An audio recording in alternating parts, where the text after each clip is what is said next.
Hello, fellow Americans. This is Mr. Steffler coming to you from room 111 at Clintondale Middle School to talk about the 7th grade Chapter 5 test about ancient Sumer and Sumerian city-states and whether or not these places were civilizations. Okay, the first thing that you need in a civilization is a stable food supply. And the Sumerians were very good at inventing things such as plows and irrigation systems to create that steady food supply. This is a very important aspect to getting a lot of people together. If you have a lot of people, you need a lot of food. And if you have a lot of food, you're going to make people happy. So this is taking place during the time that we're moving from a time period called the Stone Age to a time period that's not the Stone Age. And what the difference is the Stone Age is when they use tools, you guessed it, made of stone.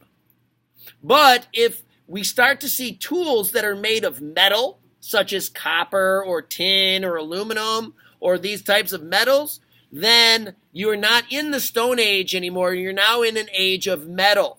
So that's a big difference. So I need you to pay attention to that if you're using metal tools, you are no longer in the Stone Age, okay? Because Stone Age is when you use stone tools. So the next part of the test, they're going to ask you a lot about the government in ancient Sumer. The government in ancient Sumer was very powerful. The reason is because they thought that the king had the power of gods. Okay, the king was very important to the people of Sumer.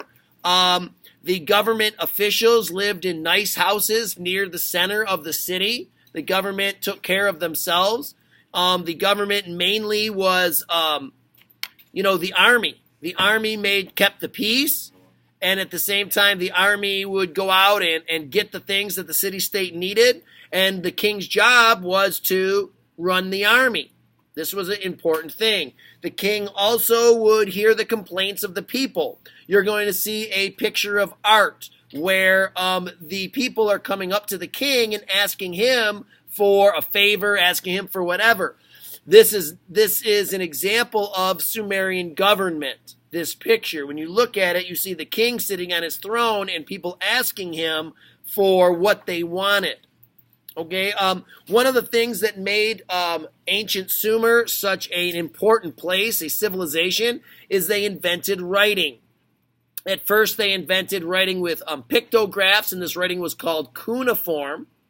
And these pictographs helped keep track of how much trading was being done in the city-states of ancient Sumer. Another aspect that the king was involved in was making sure that trades were being done fairly.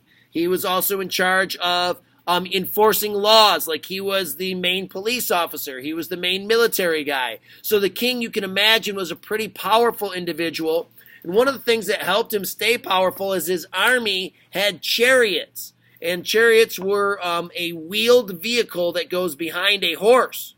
And so these chariots with the wheels made your soldiers travel much more faster, and made their armies very powerful.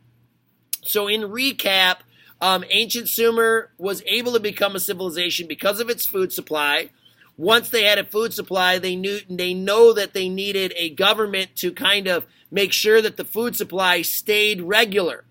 Okay, so, it made sure that everybody had their irrigation ditches ready, and the king had a lot of power, and that the king did a lot of things, including leading the army and enforcing laws.